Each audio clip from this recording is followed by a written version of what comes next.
What's up, everybody? This is Karuzu. Sorry, it's been a while since I made a video, but I wanted to get on and do my review for the Orville so far. So what I want to do is tackle episode 1, 2, and 3.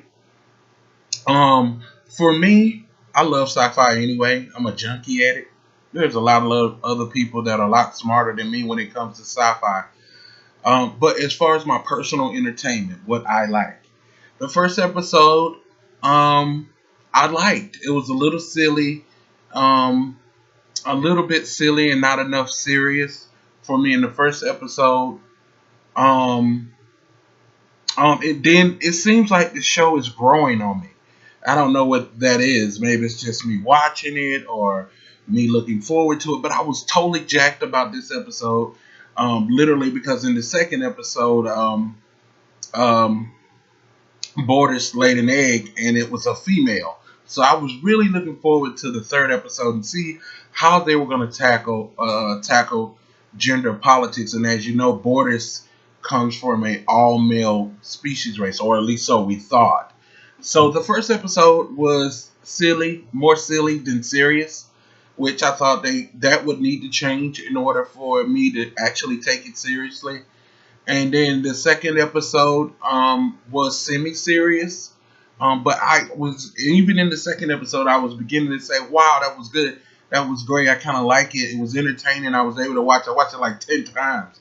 I thought it was so good.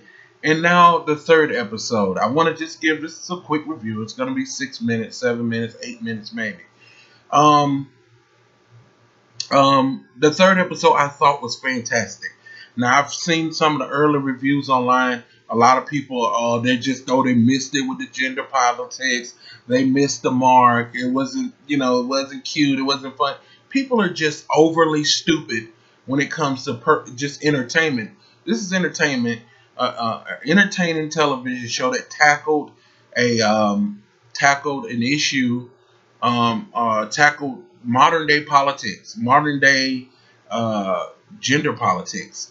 So I really thought it was woven in very well. I love the story around Borders and Clyden, his mate, and their little baby girl. And I love the fact that it had sort of like a Klingon type feel to it, using the Arbiter, sort of what Jean-Luc did with Worf in the Star Trek episode. And you can bet your tail that they took some cues from there to do this. Was it silly at times? I had some jokes that probably were out of place, maybe.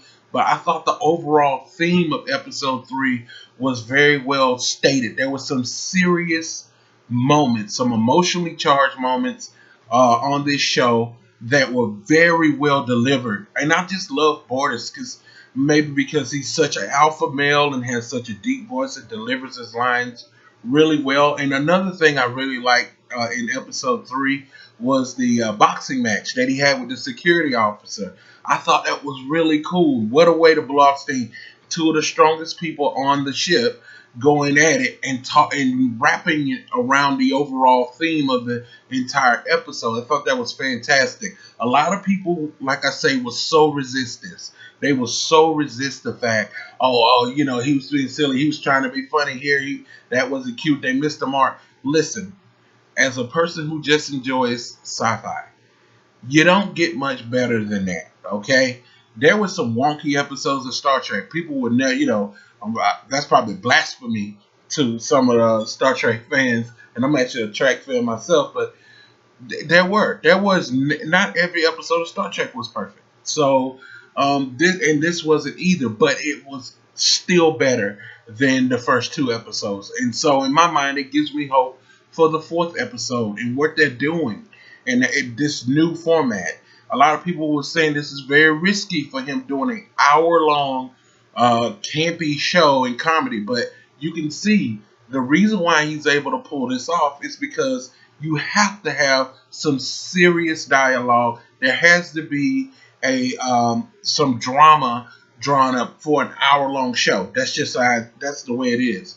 You can't have a show that's complete campy, funny, front to end, from top to bottom, just straight up jokes and craziness. I thought it was edgy, smart, and outstanding. And believe me, the few critics that you read online, it's not the lion's share of the people who actually enjoy this show. There are a lot more people who enjoy this show than hate it. So if you see these reviews pop up, even from reputable reviews, take your own opinion. Make your own opinion about it. It's sort of what's happening with Dark Matter now. You see, people are fighting to get it back, which I think is admirable because the show was actually a decent show. It had some problems, but it's a decent show, and it certainly shouldn't have got canceled over Killjoys. Both of the shows deserve to complete 5 seasons or whatever. They both deserve the same amount of time to get their story off. And my hope for Dark Matter is that it's put on a more serious plane. I would hope somebody like Netflix would pick it up. I know it's an expensive show to shoot, but if Netflix did pick it up, I'm sure their viewership would go up. A lot of people would take notice. A lot of people don't even watch regular TV no more. A lot of people got these streaming services now. So, I think something like a Netflix pick a show up like that, then they'll be allowed to do a lot more. They'll be a lot more entertaining, therefore. Anyway, back to the Orville episode 3. So basically, I thought this episode in general was a very good episode. I was completely entertained. I was glued to my TV. I even had class tonight, and I was trying to watch it in between my breaks. I would try to watch it and everything. So I wound up going back on after class and going back and because I recorded it and watched it over. So I'm watching it again because I think that it was a great episode. I really, really think I love the lines that were delivered. Some of the lines were campy, but listen, the seriousness of this episode cannot be overstated. So for me, I'm gonna give this episode 8 out of 10 stars. And that's how I judge. That's my system. So don't put in the comments. It's supposed to be 5 stars. I do 10 stars. So I'm gonna give it 8 out of 10 stars. For seriousness and the way they delivered a lot of the lines in the show. I thought it was great. It harkened back to some old Star Trek stuff with Jean-Luc Picard, a lot of, slow in close-ups and stuff with the dramatized music. I thought it was excellent. So, I can't wait to see, episode 4 now. I'm jacked for it. So, you guys tell me what you think. Put it in the comment section below. Hey, and don't forget to smash that like button and hit the subscribe button and subscribe to my channel, and I'm gonna be doing more reactions like this. Anyway, this is Caruzu from Caruzu's Gaming Reactions, and we'll see you guys in the next video.